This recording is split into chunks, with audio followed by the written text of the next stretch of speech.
আসসালামু আলাইকুম, কেমন আছেন সবাই? আশা করছি যে যেখান থেকে এই মুহূর্তে আমার ভিডিওটি দেখছেন সবাই ভালো আছেন, সুস্থ আছেন। আলহামদুলিল্লাহ, আমিও ভালো আছি। আজকে সকালে আমি আর প্রতি ঘুম থেকে একসাথে উঠেছি, আর ওঠার সাথে সাথেই প্রতির ক্ষুধা লেগে গিয়েছিল। এ কারণে নাস্তা তৈরি করে প্রতিকে খাওয়াতে চলে গিয়েছিলাম। কোনো রকম মশারিটা উঠিয়ে রেখে গিয়েছিলাম, আর এখন প্রতিকে খাওয়ানো শেষ করে এসেছি। এখন বিছানাটা গুছিয়ে নিচ্ছি। আসলে বিছানাটা নর্মালি কিন্তু আমি খুব তাড়াতাড়ি গুছিয়ে ফেলি সবার আগে, কিন্তু আজকে যেহেতু মা মেয়ে একসাথে ঘুম থেকে উঠেছি, আর ও ছোটো মানুষ, ওর ক্ষুধা লেগে গিয়েছিল, কিছু করার ছিল না, তো এ কারণে ওকে খাইয়ে এসে বিছানাটা এখন গুছিয়ে নিচ্ছি। আমাদের নিজেদের জামা কাপড় আমরা সচরাচর যে বারান্দায় শুকাতে দিই, কিন্তু প্রতি জামা কাপড়গুলো আমি নিজে হাতে ধুই, এবং আমার বেডরুমের যে জানালাটা আছে ওখানে অনেক বেশি রোদ আসে, নর্মালি ওখানে আমি শুকাই। তো শুকিয়ে গিয়েছিল, সেগুলো এখন একটু ভাঁজ করে উঠিয়ে রাখছি। ভিডিওর এই অংশ পর্যন্ত জুড়ে যদি কেউ আমার সাথে থেকে থাকেন, তাহলে প্লিজ ভিডিওতে একটি লাইক দিয়ে দিবেন। আর যদি ভিডিওটির কোনো অংশ কোথাও যে ভালো লেগে যায়, তাহলে আমার চ্যানেলটি সাবস্ক্রাইব করে আমার সাথেই থাকতে পারেন। সাবস্ক্রাইব করে পাশে থাকা বেল বাটনটি প্রেস করে রাখবেন, তাহলে আমি কোনো ভিডিও দেয়া মাত্র আপনার কাছে নোটিফিকেশন চলে যাবে।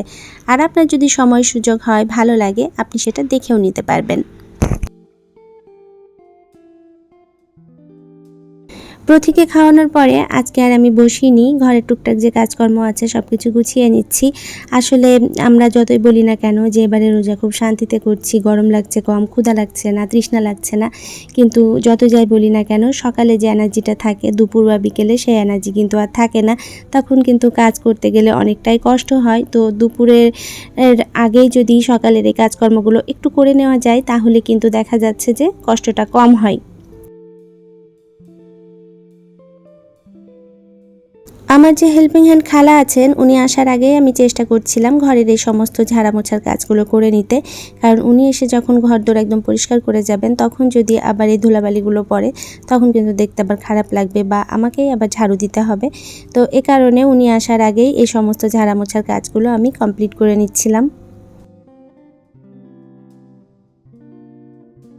ঘরের কিছু কাজকর্ম আছে যেগুলো আমি নিজে করতেই পছন্দ করি, যেগুলো আমি কখনোই খালাকে দিয়ে করাই না। যেমন ফার্নিচার পরিষ্কার করা, কাটা বাছা করা, রান্না বান্না করা, এগুলো আমি নিজে করতে সবচেয়ে বেশি পছন্দ করি।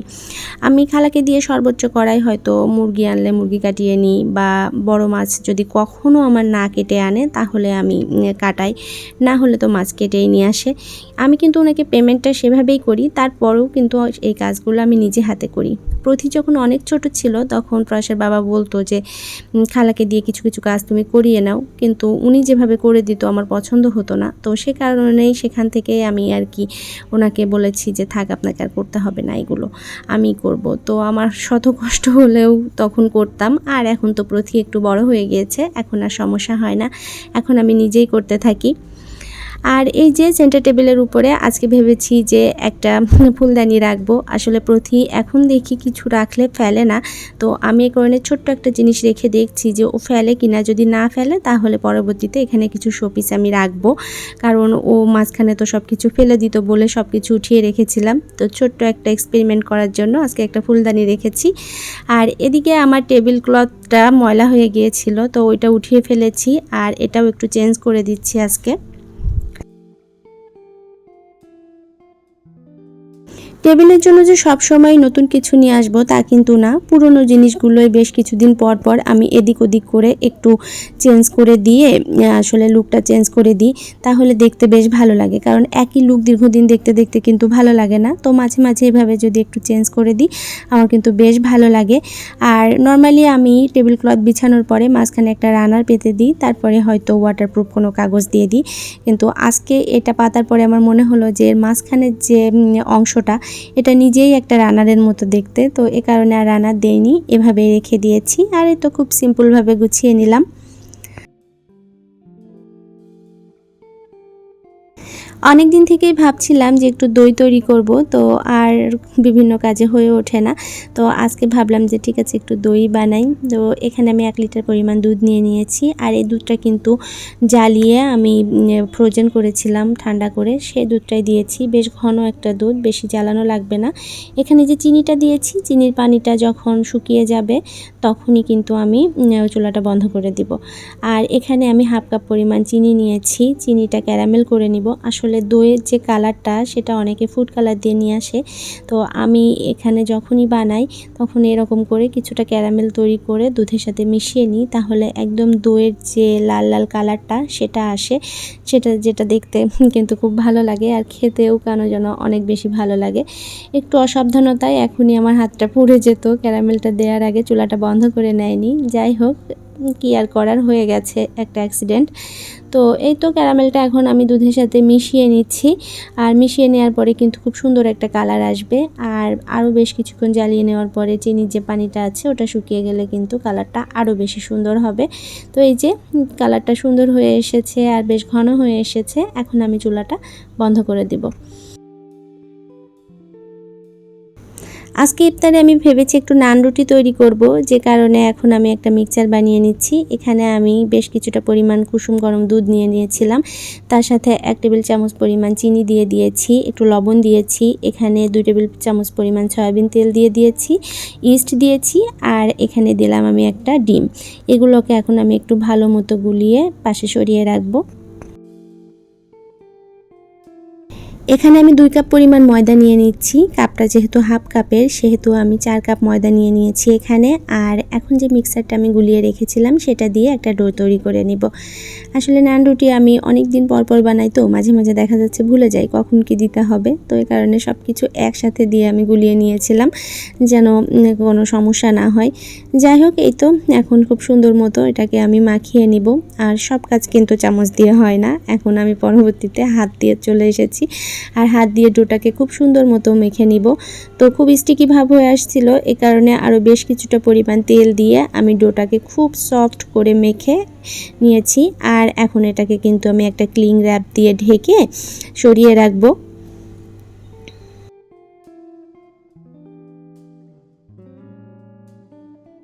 নানের সাথে খাওয়ার জন্য আমি এখানে বিফ রান্না করে নিব, আর বিফটাকে আমি খুব ছোট ছোট টুকরা করে কেটেছি। এর 2টা কারণ, একটা হচ্ছে নানের সাথে যেন ছিঁড়েচুটি খেতে না হয়, ছোট ছোট টুকরা এক এক পিস নানের সাথে তুলে খেয়ে নিলেই হয়ে যাবে, এ কারণে আমি খুব ছোট করে কেটেছি। আর একটা কারণ হচ্ছে আমার প্রয়াস এখনও ভালো মতো বিফ খায় না, কেন যেন খেতে চায় না। তো কিছুদিন আগে ওকে নিয়ে আমরা একটা রেস্টুরেন্টে গিয়েছিলাম, সেখানে বিফ মশলা, বিফ সিজলিং এগুলো তো ছোট ছোট সাইজের হয়, দেখলাম সে খেলো ভালোই। তো ওকে খাওয়ানোর উদ্দেশ্যে আজকে ছোট ছোট টুকরা করে খুব সফট করে রান্না করব, যেন ও খায় আর কি। এই তো ছোট টুকরা খেতে খেতে একসময় দেখা যাচ্ছে বড় টুকরা খাওয়াটাও শিখে যাবে বা খাবে। তো এই 2টা কারণে একদম ছোট ছোট পিস করে আমি কেটেছি। আর এই তো সমস্ত রকম মশলা দিয়ে আমি এখন মাংসটাকে বেশ কিছু সময় মেখে ফ্রিজে রেখে দিব। তো আমি একটা ক্লিং র্যাপ দিয়ে ঢেকে নিলাম, তাহলে কিন্তু বেশ ফ্রেশ থাকবে মাংসটা, আর কোনো গন্ধ ঢুকবে না ফ্রিজে। এই কারণে ঢুকে ভালো মতো নর্মাল ফ্রিজে আমি রেখে দিব।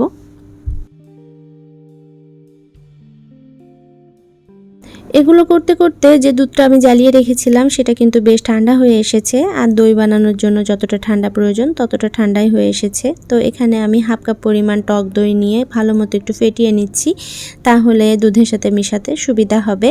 তো এই তো দুধের সাথে এখন আমি খুব ভালো মতো টক দইটাকে মিশিয়ে নিচ্ছি।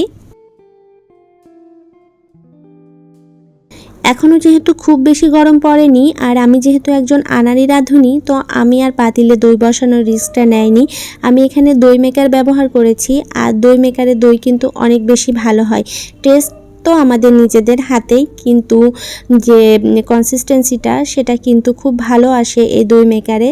আর এখানে 8 থেকে 9 ঘন্টা সময় একে দিতে হবে। এর যে টেম্পারেচার তাতে এখানে 8 ঘন্টা সময় দিলে মোটামুটি দই বসে যাবে।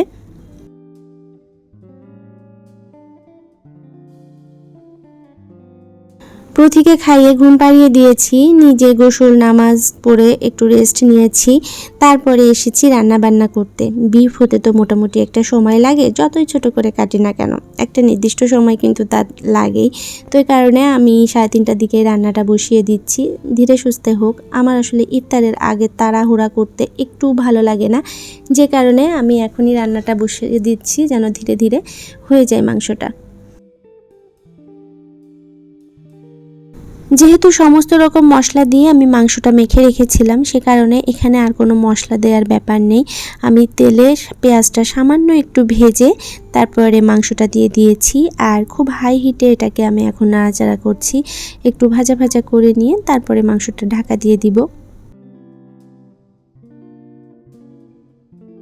প্রতিদিনের কাজের একটা প্ল্যান বা চার্ট যদি আপনার মাথায় বা মনে থেকে যায়, তাহলে কিন্তু আপনার কাজ করতে কষ্ট হয় না। দেখা যাচ্ছে একা হাতে সব কাজ আপনি সময় মতো শেষ করতে পারছেন, কারণ ওই যে একটা প্ল্যান আছে, আপনি কখন করবেন, কিভাবে করবেন, কোনটা কখন করবেন, কোনটা আগে করবেন, কোনটা পরে করবেন।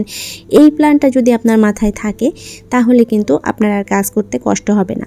দেখা যাচ্ছে যে আপনি একদম নিয়ম মতো সব কাজ শেষ করে সুন্দর মতো শেষ করতে পেরেছেন, এবং সেই শেষ করার পরে যখন আপনি একটু রিল্যাক্সে বসবেন, তখন যে আপনার স্বর্গীয় অনুভূতি হবে তা আসলে ভাষায় প্রকাশ করা যায় না। আমার তো খুবই ভালো লাগে সমস্ত কাজ শেষ করে যখন আমি রিল্যাক্সে বসি, তখন আমার অন্যরকম একটা অনুভূতি হয়, ফিলিংস হয়। আমি যে কাজ করেছি সেটা আমার মনেই হয় না, কষ্টই হয় না, মনে হয় যে অনেক বড় কিছু করে ফেলেছি বা আমি সাকসেস, এমন একটা কথা আমার মাথায় আসে। তো যাই হোক, এই যে ইফতারের সময় হয়ে আসছে, তো আমি এখন প্রথমে ফলগুলোকে কেটে নিচ্ছি, কারণ এগুলো কাটা হয়ে গেলে কিন্তু আর ঝামেলা থাকবে না। তখন আমি রুটিটাকে খুব সুন্দর মতো আমার সময় মতো ধীরে সুস্থে বানাতে পারবো। এ কারণে আমি ফলগুলোকে সবার প্রথমে কেটে নিচ্ছি। ইফতার রেডি করে সাথে সাথে টেবিলে যেতে আমার ভালো লাগে না। আমি ইফতার রেডি করে টেবিলে কিছু সময় গুছিয়ে রাখবো, তারপরে নিজে ফ্রেশ হব, হাত মুখ ধোবো, একটু বসবো, তারপরে ইফতারের টাইম হবে সেখানে যেয়ে আমি বসবো। এটা আমার অনেক বেশি পছন্দের। একদম রান্নাঘর থেকে ইফতারের টেবিলে যেয়ে বসতে আমার ভালো লাগে না, যে কারণে আমি একটু সময় থাকতে থাকতে কাজকর্ম সব শুরু করেছি। আর ওই যে আমার মাথায় প্ল্যান আছে কখন কোনটা করব, এ কারণে আমার কাজ করতে আজকে কিন্তু কোনো কষ্ট হয়নি। যে ডোটা আমি মেখে রেখেছিলাম সেটা এখন ফুলে ফেঁপে দ্বিগুণ হয়ে গিয়েছে, তো আমি চেপে চেপে এর মধ্যকার বাতাসটা বের করে দিচ্ছি। আর কিছুটা সময় আমি মথেও নিব, কারণ বাতাসটা বের হয়ে যাওয়ার পরে আর একটু মেখে না নিলে নানটা কিন্তু সফট হয় না। তো আর একটু মেখে নিলে কিন্তু নানটা সফট হবে, এই কারণে মেখে নিয়ে এই যে নানগুলো এখন বানিয়ে নিচ্ছি। আর এই নানটা কিন্তু অনেক বেশি সফট হয়েছিল, এবং প্রায় আধা ঘন্টার উপরে আমি খোলা রেখেছিলাম, তারপরেও নানটা শক্ত হয়নি। দেখা যাচ্ছে যে নানটা অনেক বেশি সফট ছিল। নান বানাতে গেলে খেতে আমার ভালোই হয়, কিন্তু আমার শেপটা একদমই গোল হয় না। রুটি যেরকম আমি খুব সুন্দর মতো গোল করে বানাতে পারি, নান বানাতে গেলে ওরকম গোল হয় না, একটু এদিক ওদিক থেকে বের হয়ে যায়। তো ব্যাপার না, খেতে যদি ভালো হয় সাইজটা ম্যাটার করে না, তো আমরা নিজেরাই তো খাবো। এই কারণে এই যে নানটা কিন্তু পুরোপুরি গোল হয়নি, একটু এদিক ওদিক থেকে বেঁকে গিয়েছে। যাই হোক, খেতে ভালো ছিল, এটাই সবচেয়ে বড় কথা।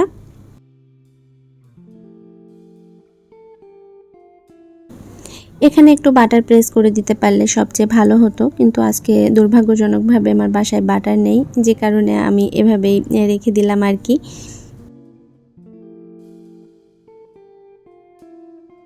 আমার এখনও মনে আছে প্রথম যেদিন আমি নান বানিয়েছিলাম, সেদিনের সাইজটা হয়েছিল মোটামুটি একদম ত্রিভুজ যেরকম হয় সেরকম একটা আকৃতির নান আমি বানিয়েছিলাম।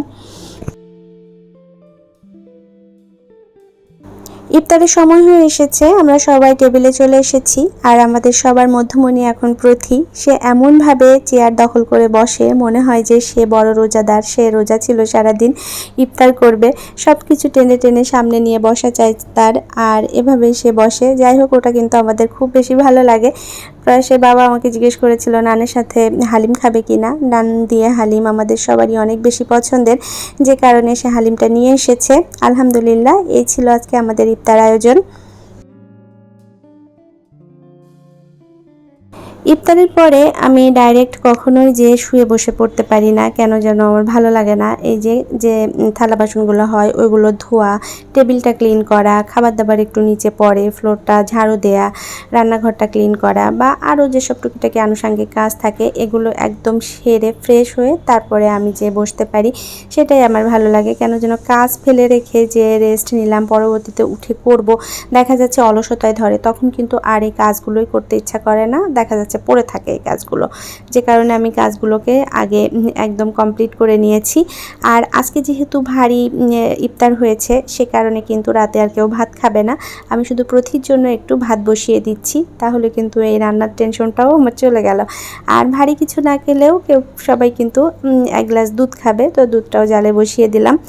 আজকে সারাদিন কাজের চাপে প্রথির সাথে খেলতে পারিনি বা ঘুরে ফিরেও আমার কাছে গেছে, কিন্তু আমি একটু কোলে নিয়ে যে আদর করব সেটাও করে উঠতে পারিনি। তো এই কারণে এখন এসে বসেছি রেস্টের জন্য, ভাবলাম ওকে নিয়ে একটু খেলি, ওর মনটা ভালো হবে, কারণ সে ঘুরে ফিরে অনেকবার আমার কাছে গিয়েছিল আদর নেওয়ার জন্য, আমি সেটা আর করতে পারিনি। তো যাই হোক, মেয়ের সাথে একটু খেলাধুলা করে নিচ্ছিলাম। আর এই যে দইটাও হয়ে গিয়েছে, এটাকে আমি এখন সেট হওয়ার জন্য ফ্রিজে রেখে দিব। আর একটা কাপ আমি একটু আগেই ফ্রিজে ঢুকিয়ে রেখেছিলাম, যেটা এখন আমরা সবাই মিলে খাবো। তো এই মিষ্টি মুখ করতে করতে আপনাদের কাছ থেকে বিদায় নিয়ে নিব। দেখা হবে আপনাদের সাথে নতুন কোনো ভিডিওতে। ততক্ষণ পর্যন্ত সবাই ভালো থাকবেন, সুস্থ থাকবেন। আসসালামু আলাইকুম।